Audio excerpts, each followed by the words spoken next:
I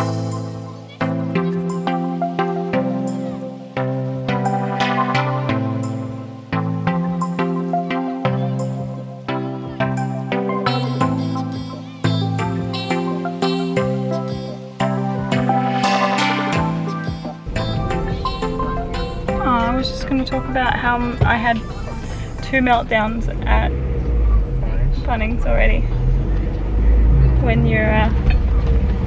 When you're hardware shopping with your boyfriend. Too many meltdowns, and your boyfriend's like extremely well acquainted with like everything in the shop, but you have absolutely fucking no clue what's going on. Yeah, but we got everything.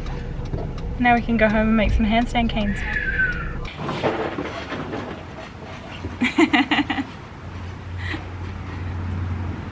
I'm recording. You want it on a high. No, I've got. You can see my face.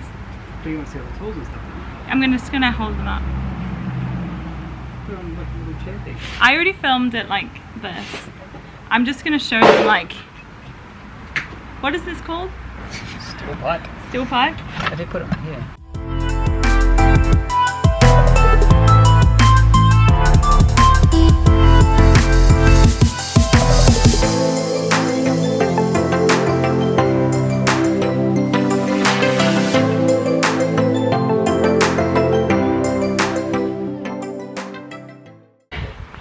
Hey guys, so I'm going to be making some handstand canes. A couple of my friends have made some already and I've seen some videos online, so I thought why not try and make some. I've never done this before, and after 2 meltdowns in Bunnings, here we are in the backyard with all of the supplies and my awesome boyfriend to help me, who doesn't want to be on the camera, but that's okay. So I'm not wielding a weapon. This is the pipe we're going to use for the stands. I kind of wanted to get like the right height for low hand-to-hand, just to practice my jump. So I'm not really looking at like high canes, just because for me I need to be able to jump into my base, and something I'm struggling with at the moment. So I got 2 of those obviously, and then I got 4 of these flanges. I don't know if I'm saying it right, okay, don't come at me, I don't have like hardware knowledge. Hence the meltdown in Bunnings. This is what they look like, and I got the 3/4s, 3/4 ones, and then I just found the right screws obviously for them. I had to ask someone who worked there which ones they were. Yeah. Then I also got this to make the hand grips with. A lot of people online were saying to use 2x4s, but this one was like $4, so I got it instead, and it's like a little bit thinner. I think it's like 1.1 or something, but I was thinking I could like make the hand grips, and then I could even add on an incline underneath, so they would be like inclined a little bit, which would also help with like hand-to-hand grip. So yeah, and then we had some Jarrah at home. I'm not going to lift it up because it's really heavy, but we have like Jarrah that we just use for firewood here at home, and I'm going to use that for the base, because yeah, it's cheaper that way. And then like you just need a bunch of tools like a drill and a sander, sandpaper. I think this is really important, especially if you're using like offcuts at home, so you can sand what I said before, which sounded so Australian of me, sand the S out of me, the shit out of it. Yeah, so you can sand it nice and smooth, and then eventually like paint it as well with the coating, and it'll be like perfect. Here's some more sand. And then you just need like saw, tape measure, screwdriver, another tape measure. Yeah, so I have no idea what I'm doing. I've seen like 3 tutorials online, and I have the help of my awesome boyfriend who's quite handy. He made like a whole suit of armor at what age? 11? Yeah, 13. So we're gonna have his help, and yeah, I'll show you basically what to do when you have no hardware knowledge at all. Next, Liam was teaching me how to measure things with a straight line. Apparently if you use like the side of the saw, it makes a straight line, perfectly straight, which I didn't know. A little hack for you there. So I found that out as we were measuring, and yeah, I got to do like one little bit here. Liam let me use the power saw. Obviously I didn't know how to use it, so I tried to pull the safety up because I thought that you had to hold the safety up while you pushed it along, which apparently you don't. All you have to do is line up the power saw. I think I'm saying it right, it's power saw, right? Yeah. Line up the power saw and away you go. But look here, I did it wrong. You can see the back of the power saw is just lifting up. So I'm actually going in on an angle and the bottom of the wood wasn't even cutting through. I realized this when I get to the end of the wood and the wood is not falling off like into two pieces like I thought it would. Also Liam tells me, oh, you fucked up. So yeah, that was that. It was a little disappointing because I thought I was awesome and badass wielding this weapon, and it turns out I wasn't. Anyway, so Liam showed me how to do it really, and notice he is just very direct with his sawing. Just goes through nice and slowly. Oh, look how sexy he looks. Whatever, what a show off. Wish we all knew how to cut wood. So, what do you need to know for your JSE, Cass? Come on, you've done your white card. Oh my god, I spat so much.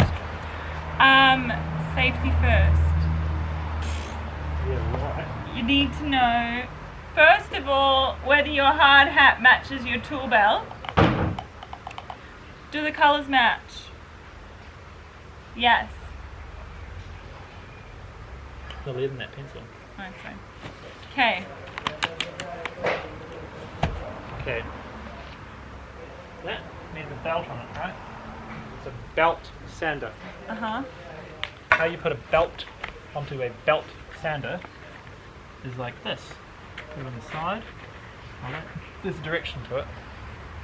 And it goes that direction. So you put it on this way. Can you kill yourself with this? No. You can graze yourself pretty badly though. You can't kill yourself. So then you want to lock it down like that. Well, it's on there, it's on tight. And then there you go. No, Liam!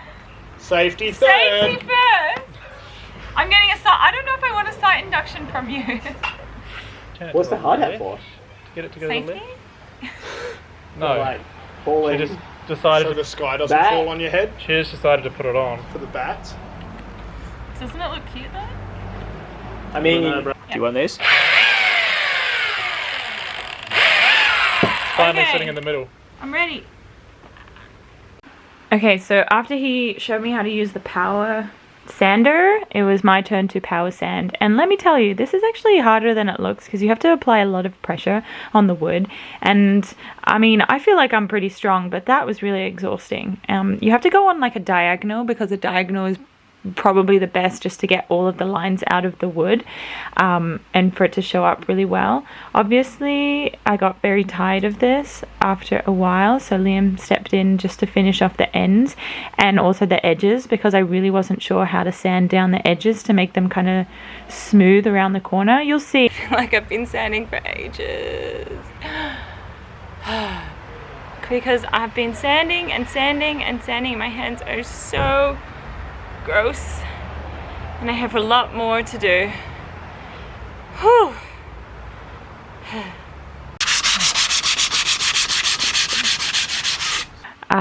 Yeah, so we finished everything off with a nice hand sanding job, which made it like super smooth and really like all the little bits were out so you don't get any splinters.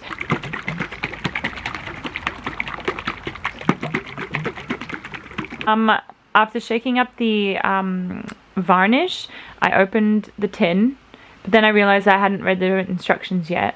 So then I tried to read the instructions. And obviously I'm reading them for a while because I have no idea what thinning the varnish meant.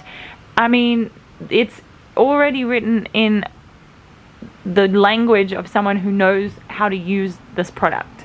Couldn't they just write dilute, or like, I don't know, put in a solution with the turpentine, but thinning it out? I mean, I don't know what thinning can be. Thinning is very objective, I feel, in my vocabulary.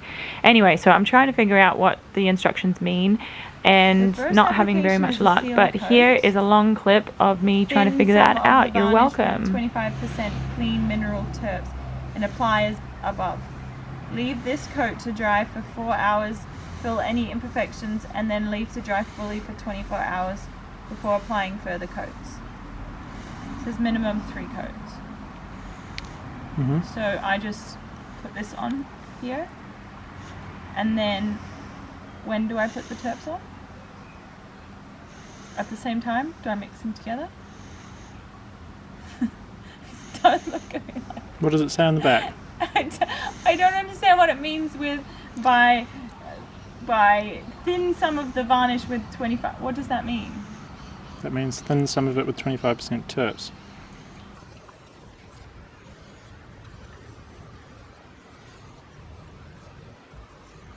Pardon? So yeah, you just want to get the whole surface like wet Okay. and dark stained. Oh, I like the color that it's coming out. Yeah, it's Jarrah. Like that, Yeah. hey?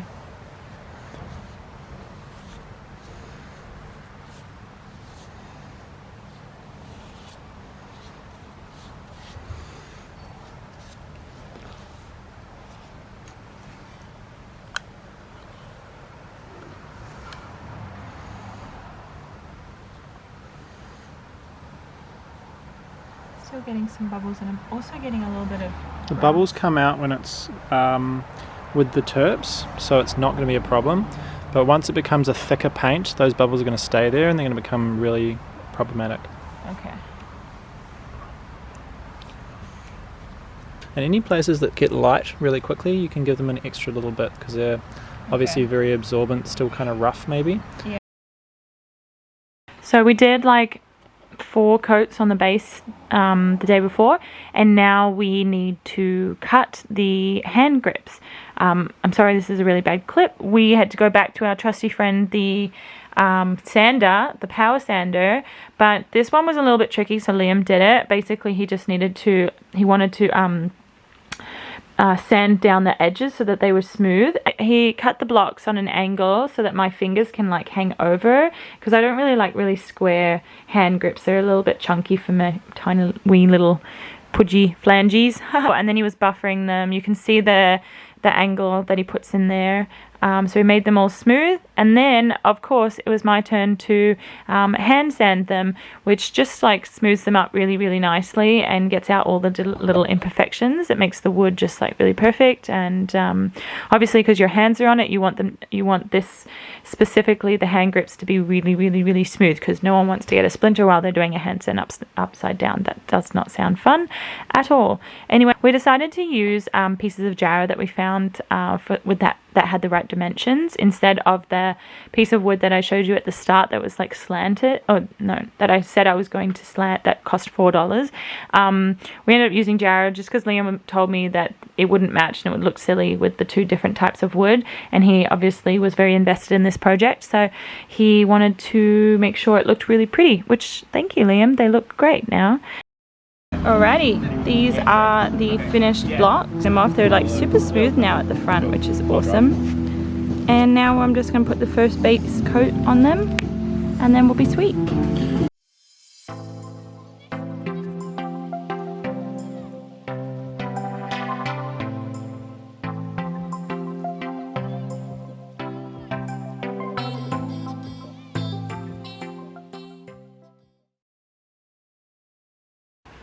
So the next day, it was time to put the flanges and the steel pipe onto the base. So we had to measure, again, the width of my handstand. Yeah, if you're not sure, just put your hands down on the base and see where your middle finger kind of sits, and then measure from there to the edge of the wood and then to the center.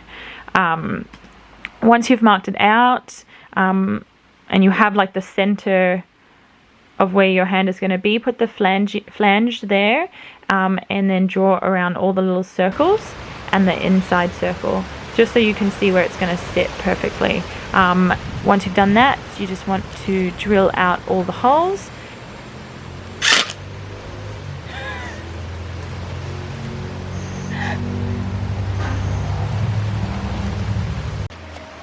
So if you snap a screw like I did,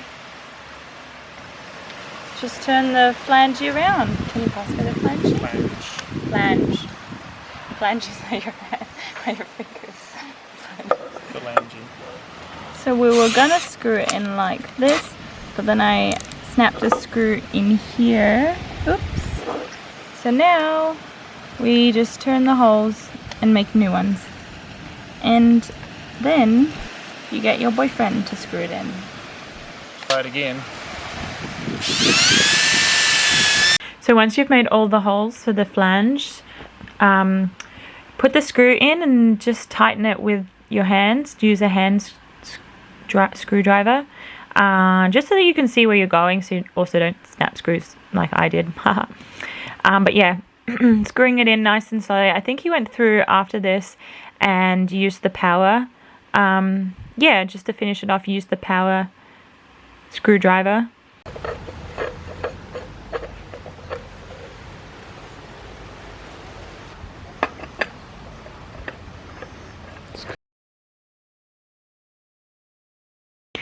So next I had to measure the middle of the hand grips so that the flange could sit on them nicely. I just measured the middle point of the length of the hand grip and the width, found the center and marked it with a plus sign for the middle circle of the flange to sit in, and then I again used the holes of the flange to trace.